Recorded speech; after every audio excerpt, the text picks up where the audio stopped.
Comrades, your presence here this day signifies the momentous choice that each of you has made. With your strength now pledged to the scions of the Seventh Dawn, you are beholden to no single nation, you stand as the vanguard for a united Eorzea.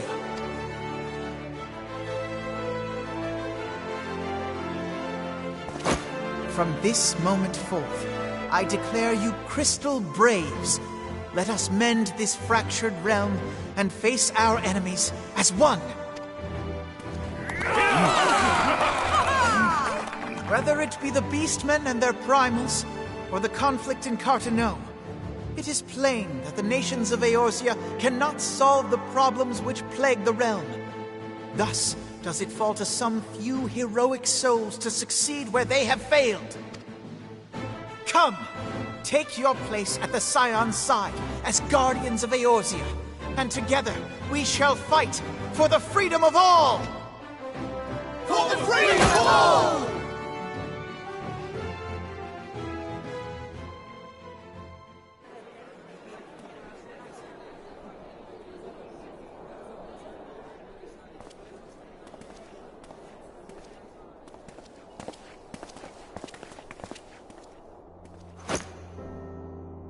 A rousing speech, Alphino. Or should I say, Crystal Brave Commander Leveilleur? Please, Antecedent. The title is honorary. I shall not be leading the troops into battle, as it were.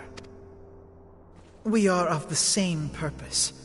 Let us join hands and do what must be done to save this land. The Scions stand ready.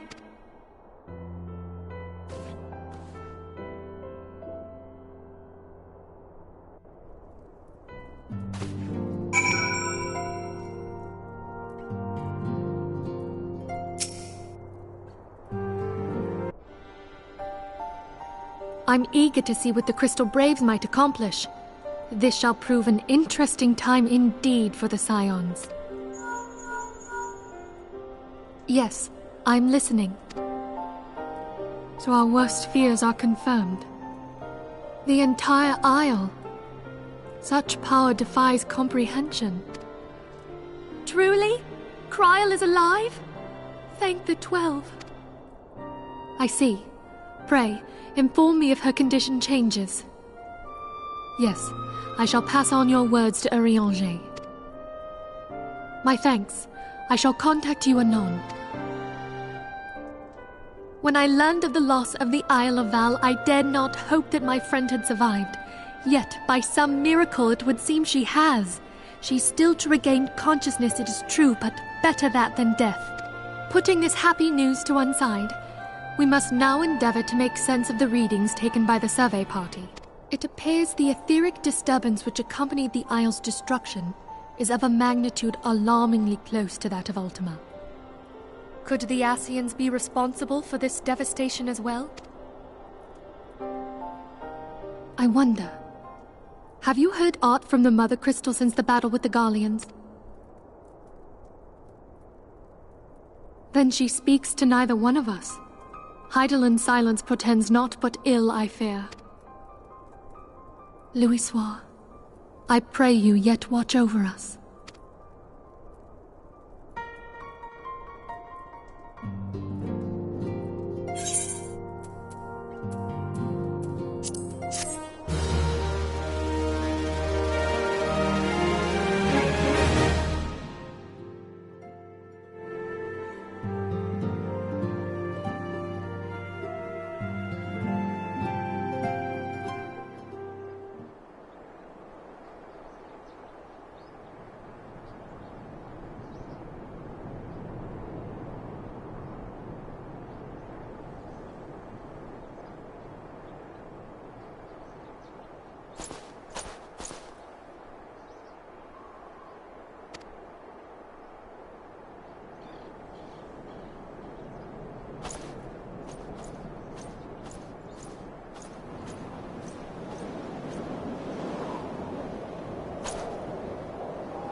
Hail to you, sire.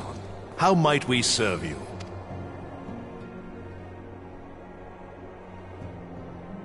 Commander Leveilleur bade you serve us? These are welcome tidings indeed. Given the sensitive nature of the task, I could not rely on one of my own.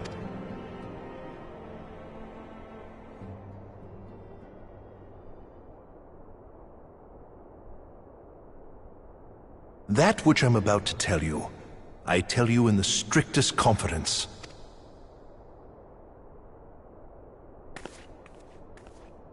Some days ago, we received certain documents from an anonymous source. They notified us of the presence of a Garlean agent within the ranks of one of the grand companies. Following some discreet inquiries, we identified a suspect among the Immortal Flames, whom we detained for questioning.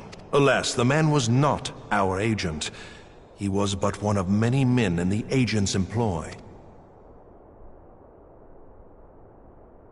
We pressed the traitor for a name, but he had none to give. He claims never to have met his master, whom he knows only as the Ivy. He was, however, certain that this Ivy had coiled itself around every part of the Immortal Flames. It would seem our quarry joined the company some time ago, and gradually recruited others to his cause. These conspirators are the vines by which he learns our secrets, all without exposing himself. It won't be easy to identify the Ivy amidst this tangled mass of subterfuge. But we have a tendril in our hands, and we shall follow it all the way to the gnarled root. Now, much as I would prefer to proceed with due discretion, circumstances demand that this matter be settled post-haste. Garlemald's War of Succession nears its end, and it is feared that the Empire will soon resume its march on Eorzea. When it does, we can ill afford to have traitors in our midst. The Ivy must be rooted out now. We must begin by apprising General Roban of our findings. I would ask that you accompany me to the Hall of Flames, and remain on hand to see that things go smoothly. Assuming the Ivy's tendrils are as widespread as we believe, he will be aware that an investigation is underway, and if that is the case, he may well move against us. We must be prepared for anything, while taking care not to betray our purposes by seeming prepared. A simple enough task for a one-woman army like you.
Well, well.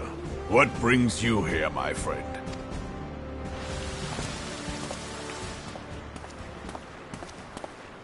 She is here at my behest. Greetings, Roban. It has been a while.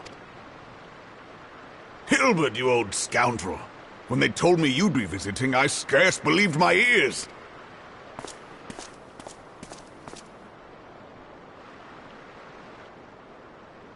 But look at you! The honored captain of the Crystal Bloody Braves. Who'd have imagined, eh? Not many, but fewer still would have imagined your destiny lay in politics, old friend. Aye. We've both come far, have we not?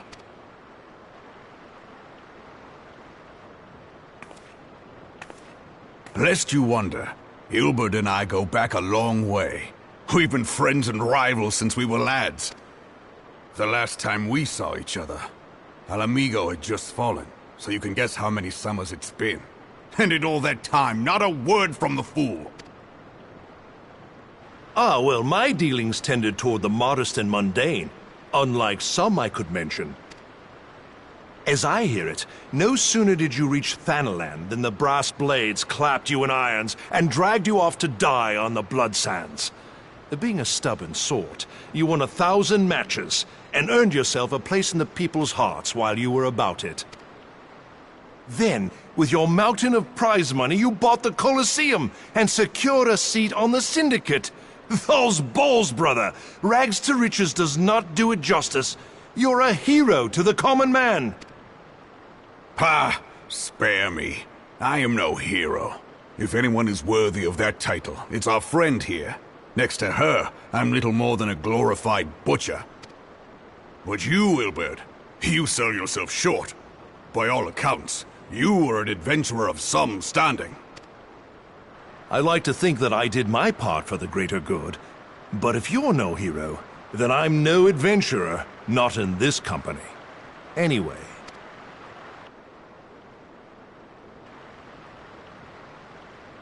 I have tidings. So there has been progress. I've let it be known that this meeting is a reunion between old friends. None will give your visit a second thought. To convene elsewhere would only attract attention. Let us speak here, in plain view of all.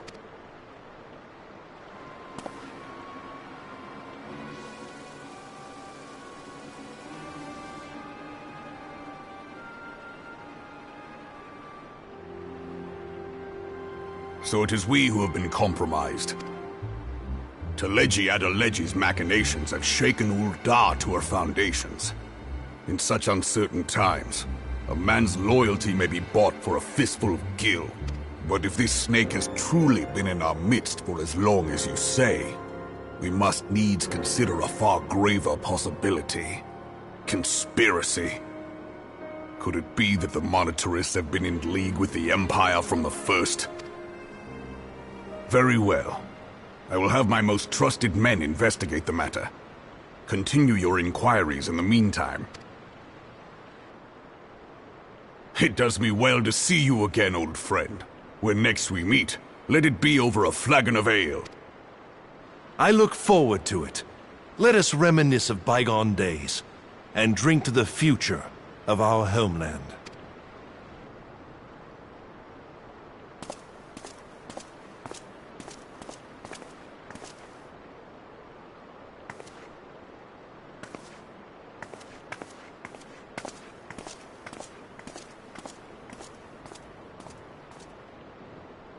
Flame General.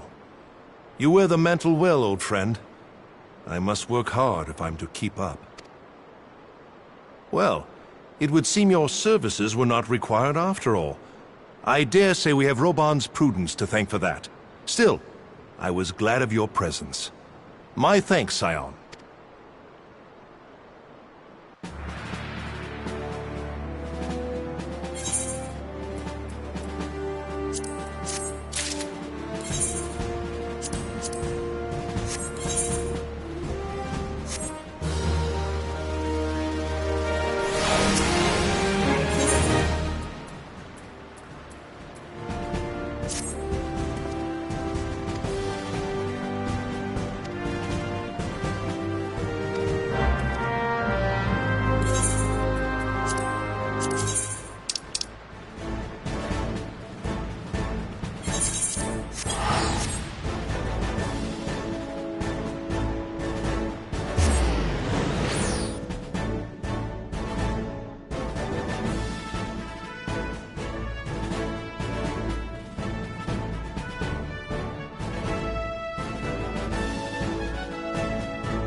Have faith, my friend. You need only state your case with confidence and clarity.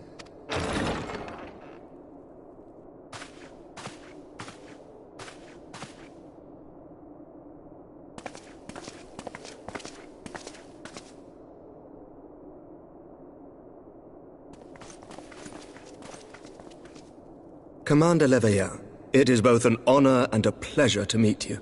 I am Emmerich, Lord Commander of the Temple Knights. Alphino Leveilleur, at your service. Your reputation precedes you, Sir Emmerich. I think we will find that we have much in common.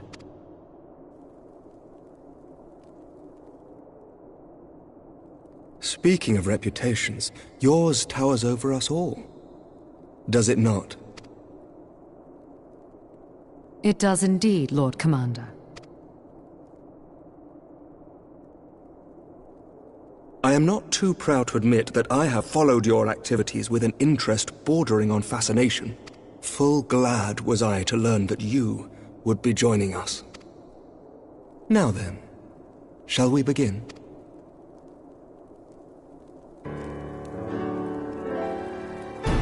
We know full well that the Garleans will return in force ere long. What is more, we have yet to achieve a lasting victory over the primal menace. The beast tribes continue to summon their gods, and each incarnation is stronger than the last. Ishgard is not immune to these threats. I must reiterate that it would behoove your nation to rejoin the Eorzean alliance.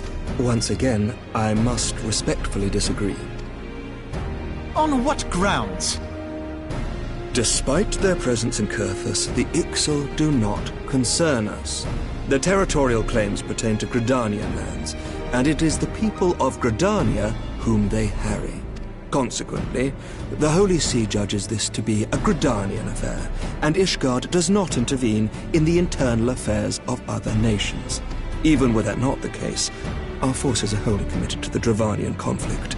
We have not the knights to spare. As for the Garleans, we are not ignorant of history. We have observed the rise and expansion of the Empire, and we agree that it is only a matter of time before they resume their campaign in Eorzea. Then surely it would be in our best interests to present a united front. Mayhap one day, but not yet. Gaius van Belsar is dead, and the legion of conscripts he left behind lacks the will to fight. We think it highly unlikely that they will emerge from behind the walls of their castra for some time. Forgive me, but if Ishgard's position has not changed, why did you agree to this meeting?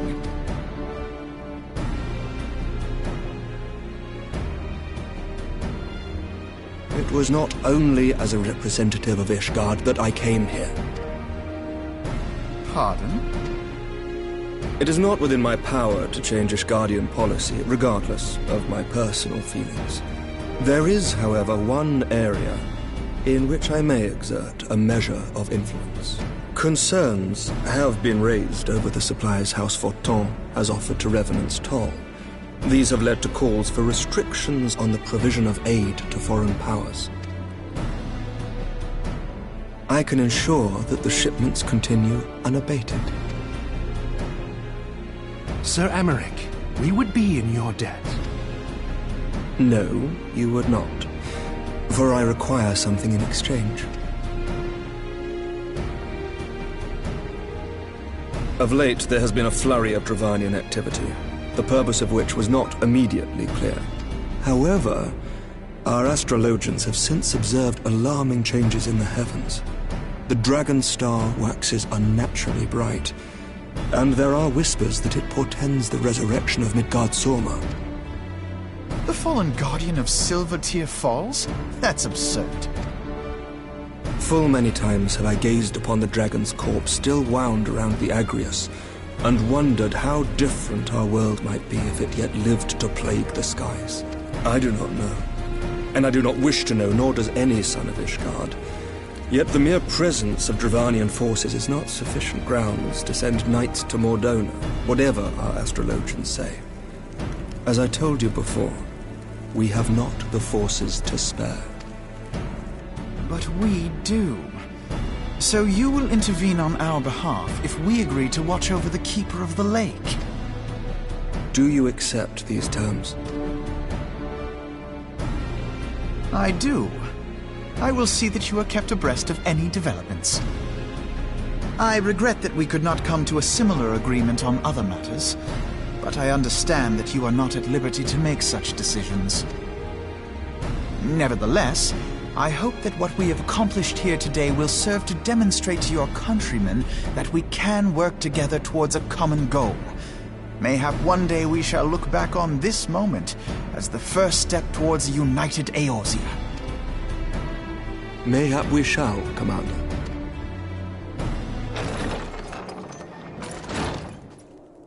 What is the meaning of this? The caravan, my lord. It's been attacked. It was Iceheart, my lord. What? By the Fury? All our precautions were for naught?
The tales do not do you justice, warrior of light. Yes, I know who you are, and you know who I am. I was given the name Izel, but I earned the name Iceheart.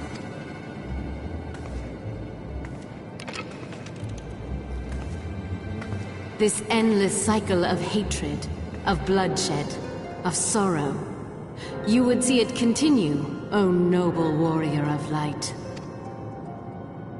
I would not. I will not. I will bring an end to this war between dragon and man, no matter the cost. In time, you will come to understand that what we do for the greater good. For Eorzea, for Hydaelyn.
Change has come to the Garlean Empire, and we must discuss the implications. The rumors are true, then? The War of Succession is ended? It is. A new emperor reigns in Garlemald. Who?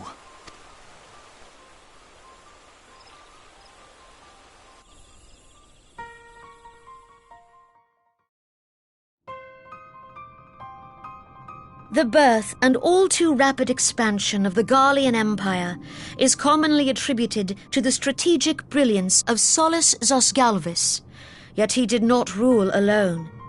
Several members of the royal household also distinguished themselves during his reign. Nevertheless, it was the eldest son who stood to inherit the throne, until his most untimely passing.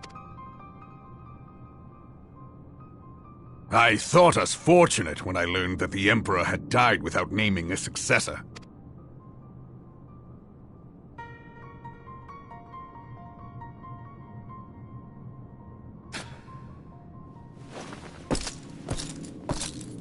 Would that the Garlean Empire had died with him.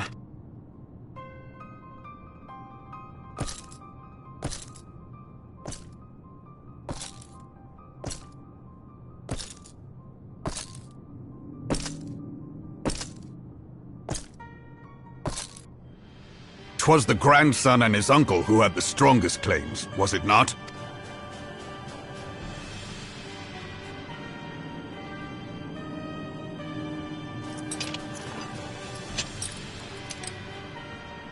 Indeed, yet claims count for little without the power to assert them. High Legatus Varus Ye Galvus is a respected military leader. Not so his uncle.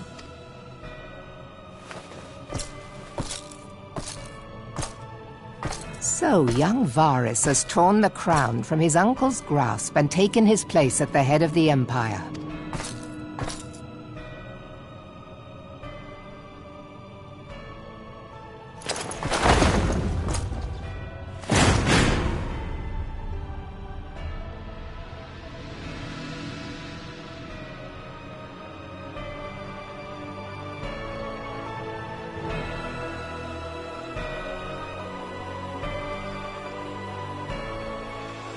Given the troubled nature of his succession, the new emperor will require time to seal his grip on power. Yet have no doubt but that he shall, for there are none left with strength enough to oppose him.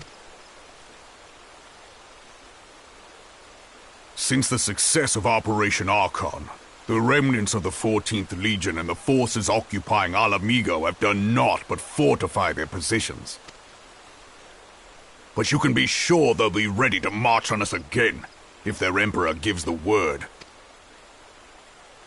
When, not if. They say this Varus was so set upon Eorzean annexation that he spoke out against the Meteor Project. Plainly, the new emperor's intentions are of great concern to us all.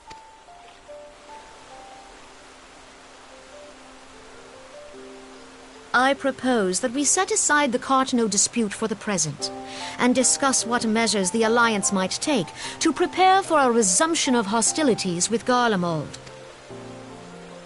Moreover, I move that we re-examine the question of how our former allies in Ishgard might be persuaded to retake their place at our side. Could Eorzea but stand as one, 'twould deal a grave blow to our enemies' ambitions.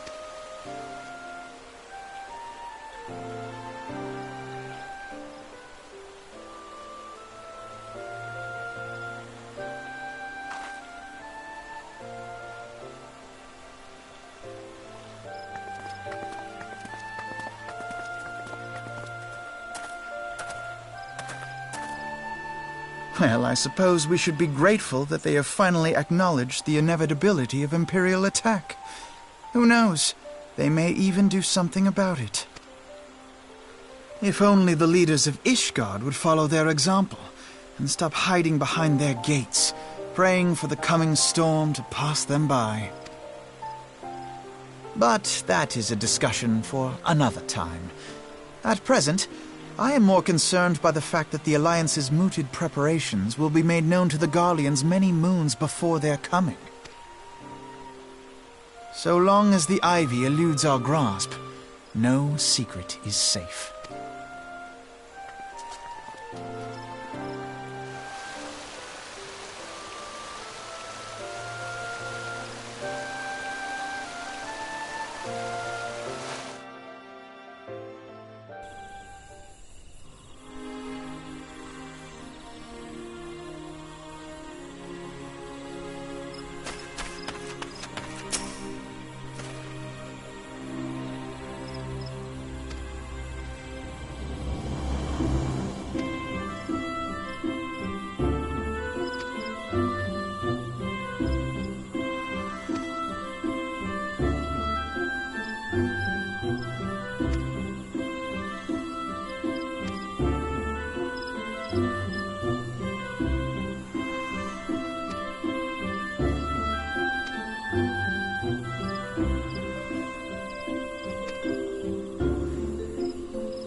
Minfilia, am I right? None other. I bid you welcome to Revenant's Toll, and thank you for traveling so far on such short notice. As if I could ever say no to Urianger. Moonbreeder is an accomplished Sharlayan scholar and an authority on Aetherite technologies. She has played an invaluable role in our search for a means to capture Ascian souls. Charmed, I'm sure.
It's been ages! Oh, longer, sister! A joyous reunion indeed. Well, of course it is. Moon and I are like twin sisters. Save in appearance and aptitude.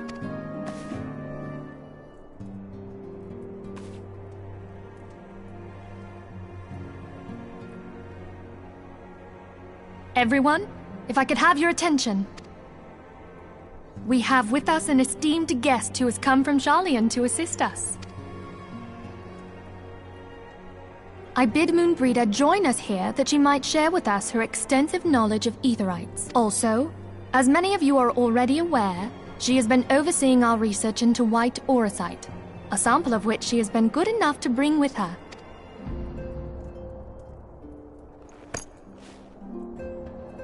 Well, I had to come, didn't I?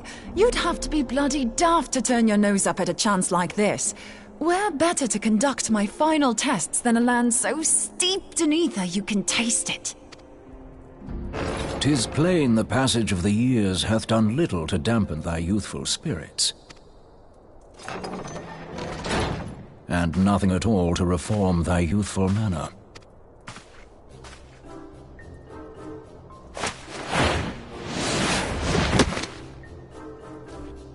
Urianger, where in the hells have you been hiding? Unhand me.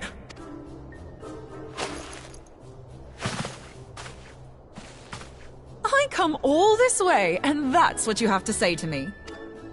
I much preferred when you were pleading with me to drop everything and hurry to your side. What was it you said? None save thee can satisfy this need. Go on.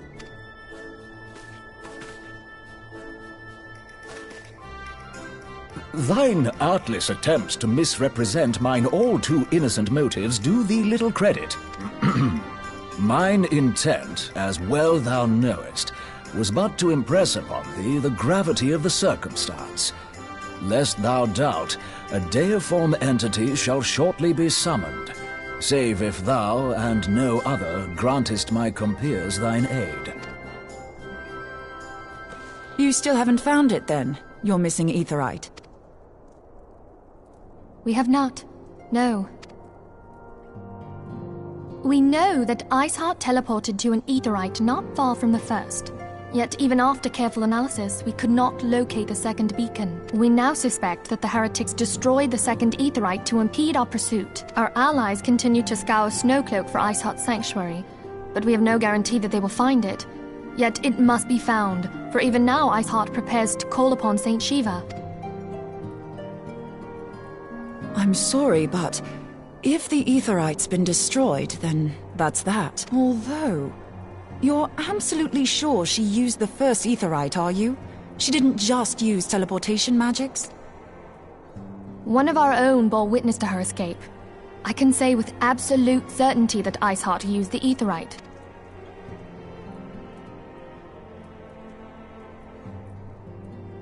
In that case, there might be a way, so long as the ethereal current is still flowing. Truly? How? We use the current to recreate the beacon. As you know, aetherites are a bit like lighthouses. We use them to reconstitute our physical forms when crossing the ethereal sea. Without them, we'd lose all sense of direction and our essence would dissipate. However, we don't rely solely on these beacons. There are currents of ether which flow between them, currents which help guide us to our destination. Now, these currents will gradually dwindle away to nothing if an aetherite is destroyed. But if even a sluggish flow remains, we could theoretically use it to direct a surge of concentrated ether towards the void left by the beacon, and thereby fill it up again. Like opening the floodgates to fill a dry riverbed. Though, correct me if I'm wrong, but would we not need a veritable reservoir of ether? In concert, we might manage to channel a sufficient volume, yet that is not my chief concern. To direct the flow of so great a volume of ether with the requisite precision would be a nigh impossible task in itself. I barely succeeded in facilitating travel to an unattuned beacon. That which you describe sounds considerably more difficult.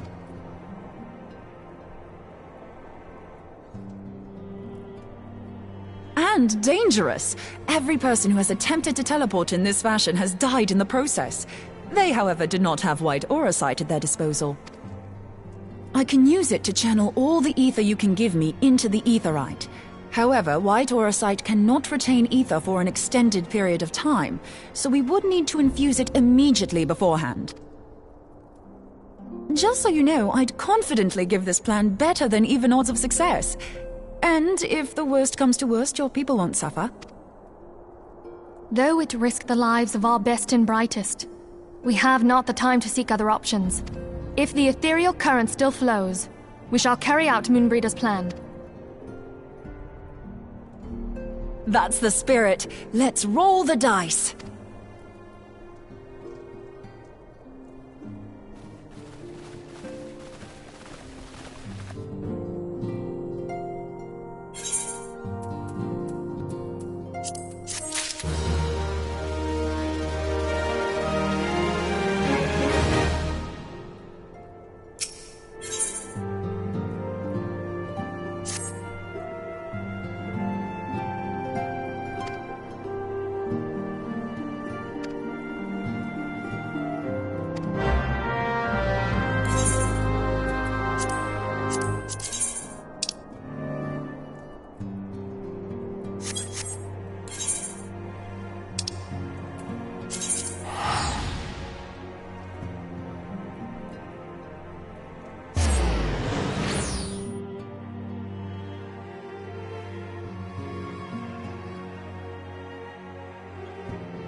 You should never have come here, warrior of light. I labor only to forge a lasting peace. A peace you would deny us out of ignorance and blind faith. No matter. If it is our fate to be at odds, then it is mine to strike you down. We whom gods and men have forsaken shall be the instruments of our own deliverance. Partake of my flesh. Fill this vessel with your light. Walk amongst your brothers and sisters once more. Oh, Saint Shiva, still the hatred within our hearts and bless us with eternal grace.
Fool. Blind, bloody fool.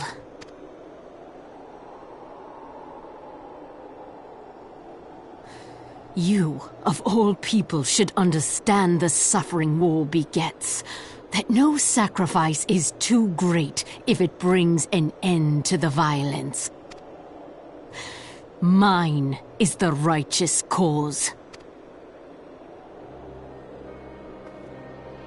You fight in a war you do not understand. A pawn of liars and schemers.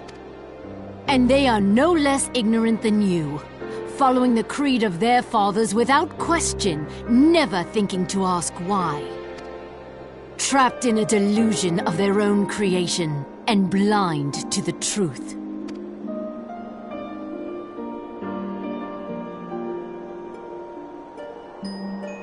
Warrior of Light, redemption is not beyond us. We who walk before may lead those who walk after.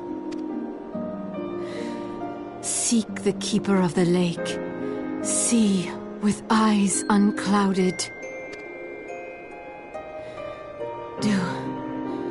Do not squander Mother's gift.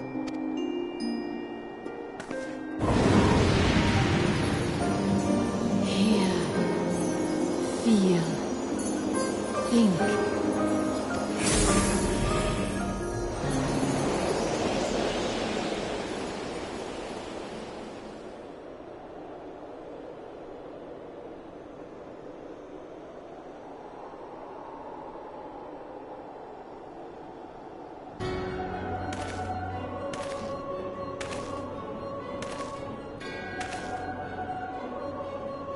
And so the vessel withdraws, a predictable outcome. Nevertheless, La Habrea will be pleased. How unfortunate.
On behalf of the Holy See of Ishgard, allow me to express my deepest thanks.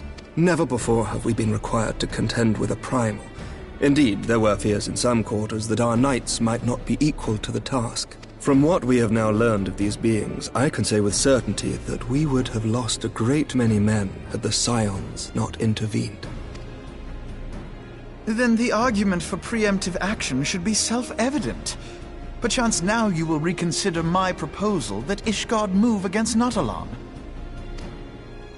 Ere we first met, a similar proposal was tabled, but the Holy See decreed that we were to observe, and that military action should be taken only in self-defense.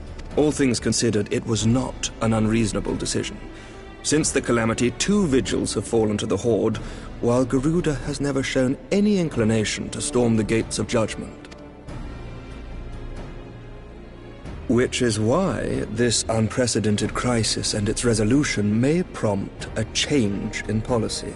You who have faced these primals know well the threat they pose. Ishgard did not. Not until now. And there is naught like a brush with death to change a man's outlook. At the very least, this should silence any lingering objections to our arrangement with Revenant's Toll. The Holy See may even feel moved to grant us its formal endorsement. So far as it is possible, the Scions shall be compensated for their service. We should be grateful for any aid you can provide. As a gesture of good faith, I shall withdraw my previous request. Your people are doubtless needed elsewhere. That will not be necessary. We, too, have a vested interest in watching Dravania's movements. I see. Once more, I must thank you. Sir Emmerich, if I may, do you truly believe that Midgard-Zomer could return? The heavens are a window unto truth, but those who interpret their movements are not infallible. I requested your involvement as a precautionary measure. But of course, you sought an excuse to compensate us from the first, mindful of what would happen if Revenant's Toll were taken by your enemies. Ishgard is not wont to aid its neighbors, but that does not preclude it from manipulating them to serve its own interests. Choose your next words carefully.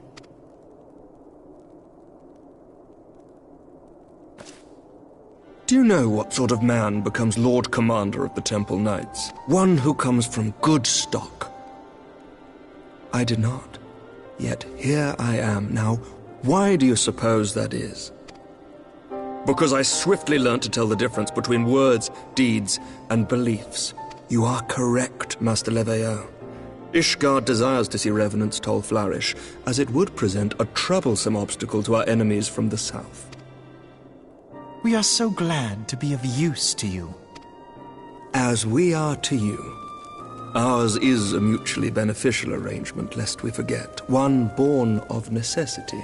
The dragons grow more restless by the day, and the heretics harry us nigh without cease. We have contended with such troubles for centuries, but there are limits to even our endurance. Yet as a pauper is loath to part with his meager possessions, the leaders of Ishgard are not wont to render up their trust to outsiders.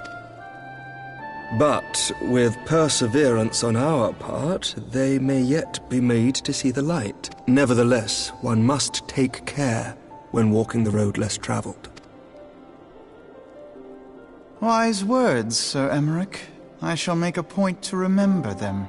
I must apologize for my earlier outburst. I hope it will not sour our good relations. Not at all. You but spoke from the heart. I trust you understand that at times my duties may prevent me from meeting with you. On such occasions, my second-in-command will speak for me. Lucia, at your service. Pray excuse our reticence. We are but wary of speaking too freely, lest our sentiments be made known to our enemies. Know that the Lord Commander and I are of one mind. For the sake of Ishgard, and of Eorzea at large, I pray our peoples can put aside their differences. Those who dwell in the past risk losing sight of their future. Should aught befall one of our shipments, pray inform Lucia immediately. You may also relay to her any words you might have for me alone. Not being of Ishgardian birth, she owes no allegiance to any noble house, making her as near to incorruptible as one can find in my homeland. Suffice it to say, I trust her completely, and so may you. Which reminds me, Lord Orchefort, if you would be so kind? Certainly. In times such as these, trust is ever in short supply. Mayhap this will go some way to rectify the problem. The results of our investigation into the heretics' recent attacks, as well as our interrogation of the merchant you detained. Sir Emmerich, I cannot thank you enough. Think nothing of it. Ishgard may be many things, but it is no friend to Garlemald. Did I not tell you to have faith, my friend?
Words cannot well express how glad I am to see you return to us hale and whole. Needless to say, I am most eager to hear your account of that which occurred in Kurthis, assuming you're ready to speak of it. Excellent. I shall summon the others at once.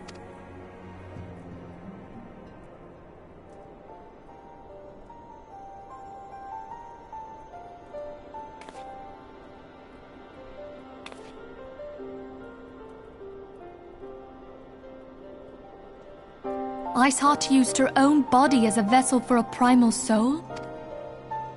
Master Louisoir's writings make no mention of such a possibility. Can we be certain this entity was a primal? As certain as we can be that good King Mogulmog XII was a primal, I should think. Both were ostensibly summoned. Let's not quibble over definitions. Of more concern is the implication that Iceheart retained her will, even after she was possessed. We are talking about a mortal, wielding the power of a primal. It can't possibly be that easy, can it?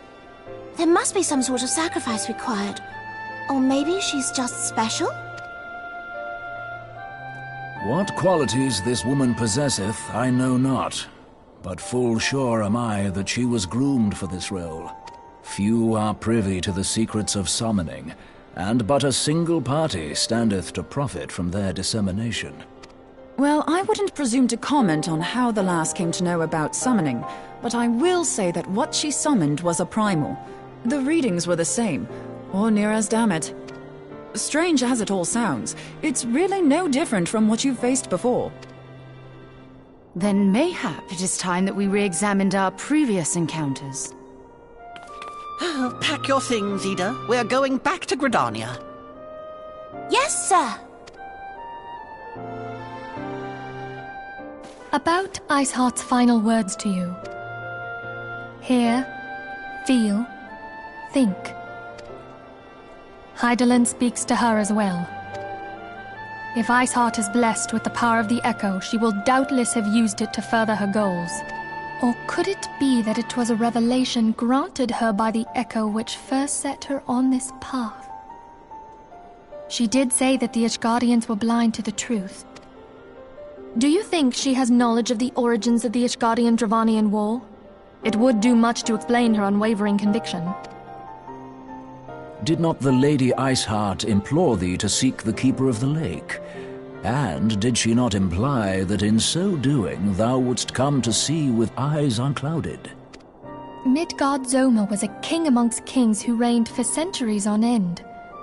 But he is dead and his wisdom lost to the ages. Unless the Ishgardians' fears are well-founded, it would seem we have yet another reason to stand watch over the Keeper of the Lake. For a mercy, we are well positioned to do so. Iceheart, Shiva, Ascians, and Midgard-Zoma. I shudder to think how they're all connected.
I have heard.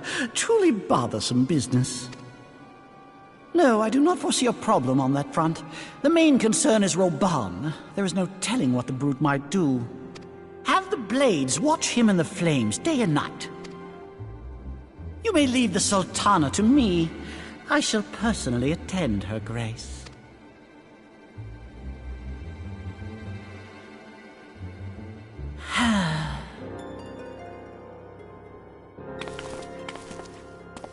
Sever one of the East Aldenard trade routes.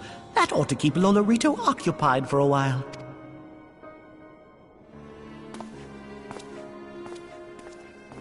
Nanamo Ulnamo. For my sake, pray be a good little Sultana to the last.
Welcome back, my friend.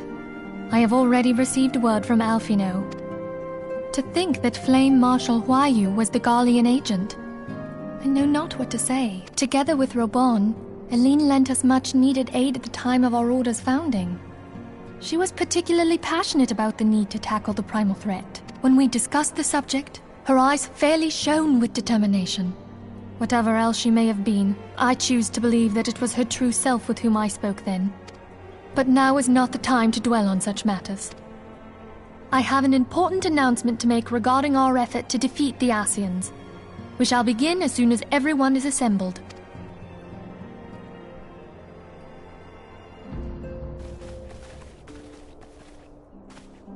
My thanks for coming, friends.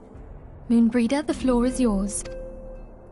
By now, I'm sure you're all familiar with white auracite, the miraculous material that'll allow us to capture Ascian souls. Back at Snowcloak, we verified its ability to absorb vast amounts of ether. Alas, it leaves something to be desired in the area of stability.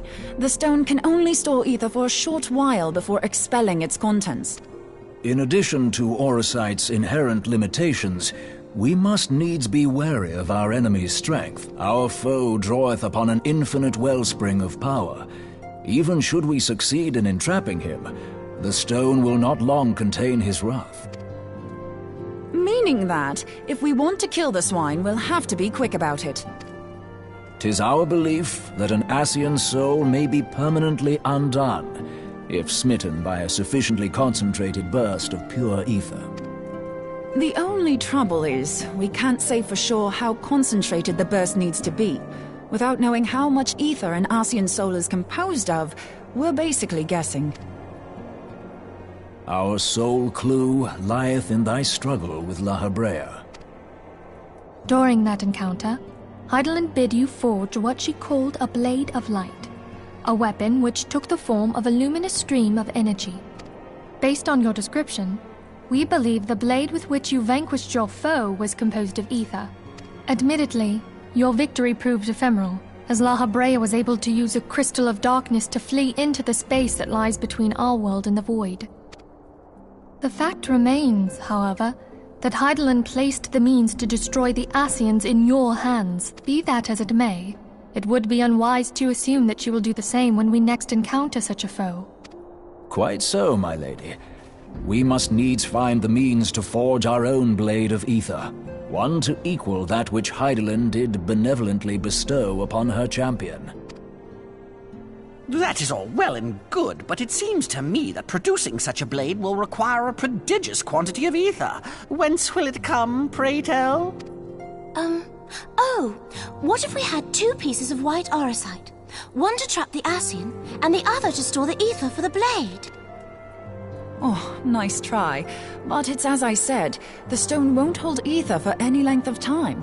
We'd still need to collect the stuff there and then, sorry to say. And therein lies the rub. Finding a way to create the blade whenever and wherever we choose. 'Twould seem more research is in order. I'm going to linger a while, perform a few more tests on the orosite. And I could do with some help. Urianger, why don't you lend me a hand? Mine apologies, but I am required at the Waking Sands. Lady Minfilia hath given me sole charge of the premises. 'Twould be unseemly to leave them unattended. Sole charge, you say? So you're basically alone there, then? Well, that settles it. I'll just have to come to you.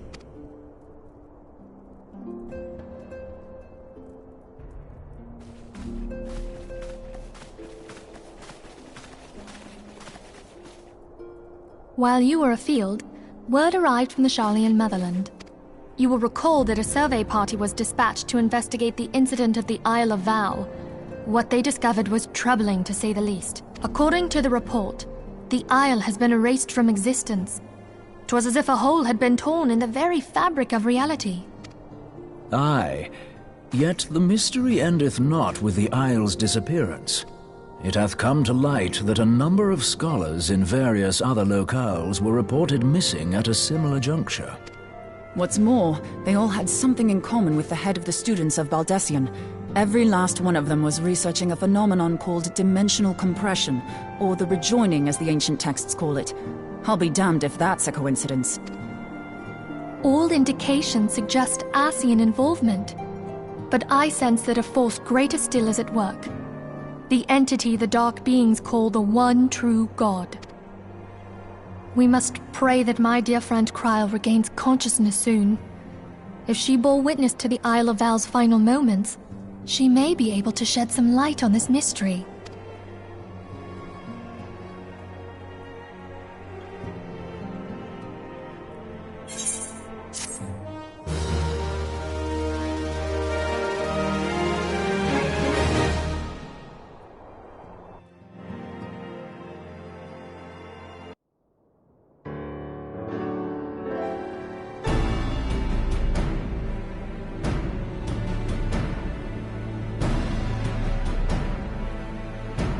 Following the calamity, the forces of the 14th Imperial Legion entrenched themselves in strategic locations across Eorzea. So swiftly did they accomplish this, it was suspected that they had received help. To To think that it came from Huayu, my right hand. There is more. We have reason to believe that Huayu didn't deal exclusively with the 14th. She also answered to a higher authority in Garlemald. But this higher authority could not have been the Emperor. By consenting to the Media Project, Solus Zos Galvus showed himself to be more concerned about preventing the spread of primal influence than claiming Eorzea for the Empire. He would happily have seen the lot reduced to ash. We believe a number of high-ranking figures within the royal household were against the decision, but that they knew better than to oppose the Emperor openly. Of course, this didn't prevent them from making clandestine provisions, in which Huayu played a part. Alas, these provisions did not prevent Dalamud from falling, and the ensuing chaos changed the face of the realm forever. Yet Eorzea survived. To all intents and purposes, the Meteor Project had failed, and the Empire was left to rue its lack of a decisive means to eliminate the primals. Until, that is, it stumbled upon the Ultima weapon. Even before the accursed thing was dug up, it seemed to me the 14th had the might to overwhelm our weakened armies. Yet they chose to hide behind their walls. Why? The Black Wolf was wary of making the denizens of Eorzea desperate, lest more primals emerge to bleed the land. The discovery of the Ultima weapon, however, emboldened him to resume his war of conquest in earnest. But there was one in Garlemald who believed that Van Belsar's actions were premature. One who stood higher in the Imperial Army's chain of command. He ordered the Legatus to halt his advance, only to find that the Black Wolf had slipped its leash, and that the 14th now acted alone. In a bid to bring Van Belsar to heel, he used the agent he had planted in Ul'dah prior to the Calamity to undermine the Legion's efforts. A man who outranks Van Belsar, yet opposed the late Emperor's decision to annihilate Eorzea. This could only be the former High Legatus of the Garlean army, now known as Emperor Varus Zos Galvus. So he was Huayu's true master. But one of several in actual fact. We've learned that even as Huayu served the Empire's interests, she sold Imperial secrets to a certain faction in Eorzea. In so doing, she helped to maintain the status quo, thus prolonging the conflict. Considering who stands to profit from war, it isn't hard to imagine who her other masters were. Seven hells! You mean to say that she was a double agent? Triple, if you consider her services to Van Belsar and the new Emperor as separate. As neatly as these pieces seem to fit, one aspect of the puzzle remains unclear to me. By whose will was the Marshal feeding intelligence to the heretics? And try as I might, I fail to see how aiding their cause would profit either her Imperial or monetarist masters. Could it be that another hand is at work here? If so, Huayu must be made to reveal whose it is.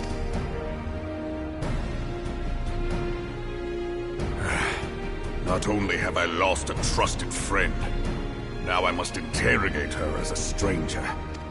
Not a pleasant task, I grant you, but a necessary one. Unless we weed out the ivy, root, stalk, and stem, it will simply grow back. I know that full well. Those closest to Huayu have already been detained, and I will question them alongside her. General, pray keep in mind that there may be unwitting abettors among them. All will be treated fairly. On that you have my word. Those who are innocent have no cause to fear. You have ever been a friend of truth, General. I hope the unpleasant task of weeding out falsehood will not detain you too long. Though it be for the sake of Eorzea, doubting one's comrades is poison to the soul. And with that, I take my leave.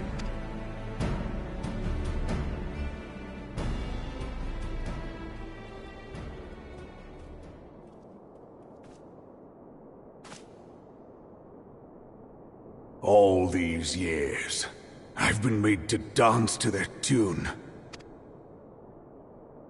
How could you, Huayu? How could you side with them? Those cankers who take from this land and give naught in return, who use their power to disempower and grow fat while the people starve. I know you can hear me, monitorous scum! Your crimes will not go unpunished! Until you have purged this land of your sickness, before the eyes of the 12, I swear it!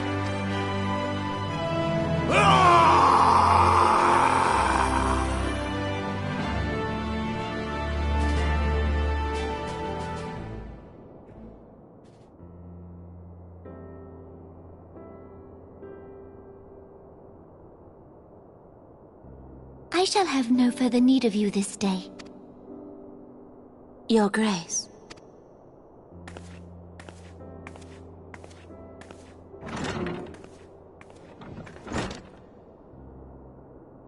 I fear that not even mine own chambers shall remain private for long. Has the situation grown so grim? Ever since he proposed the Cartiner Reclamation Bill, Teleji Adeleji has risen to greater prominence upon the backs of impoverished refugees. The monetarists were ever united in their pursuit of profit, but the man's actions have torn a rift in their ranks. They snap at each other as rabid dogs. Yet now is not the time to be bickering among ourselves. If this bickering is a threat to law and order, might you not have grounds to dissolve the syndicate? Would that the solution were so simple, Admiral. Alas, my moving to dissolve the syndicate is certain to spark outrage among the influential merchant class, whom the Cabal represents. This would serve to exacerbate the current unrest, and peace would slip still further away. Be they rich or poor, natives or refugees, all who reside in Ul'dah have a right to pursue happiness. It is the duty of a ruler to protect this right. If I am to perform my duty, I must needs tread warily. It would not do to make enemies heedlessly. Were Lord Lolorito here, he would doubtless say that I have my head in the clouds. A ruler is required to take a wide view. Try as we might to cater to all needs, some will inevitably be overlooked. As such, there shall ever be citizens who feel aggrieved. It cannot be helped. But as you have informed us, the monetarists take no view but their own. They hunger for power while the masses starve. In the absence of a common cause, it seems beyond any one individual to make Ul'dah whole. And the presence of a Garlean agent within the Immortal Flames only makes matters worse. Even accounting for Ul'dah's historic reliance upon mercenaries, such a grievous breach of security is unprecedented. I fear this business will provide the monetarists with a rod to beat Rauban. Eorzea can ill afford for the Immortal Flames to be dampened now. Ere long, the Garleans will turn their ravenous gaze toward our lands once more. If we are to resist their might, our nations must stand together. Yet for this to happen, our nations must be whole. Cannot be done to improve the situation in Ul'dah. The true wealth of Ul'dah lies in the health, happiness, and hopes of her citizens. Alas, the citizens shall never know these things, so long as their lives are ruled by the ambitions of the few. The monetarists claim to represent the best interests of the people, but in sooth they desire only to manipulate them for their own selfish ends. For the government to serve the people, it must be formed of the people. For Ul'dah to move forward, it is not only the syndicate that must be dissolved. Nay, you jest. My friends, it was for no other reason than to make known to you mine intent that I requested your presence here. When I make my declaration to the people, chaos shall inevitably ensue. As the last monarch in the line of Ul, I make unto you this request. Help Rauban to preserve order and protect the people. Forsake them, and you forsake yourselves. For a strong Eorzea will ever have need of a strong Ul'dah.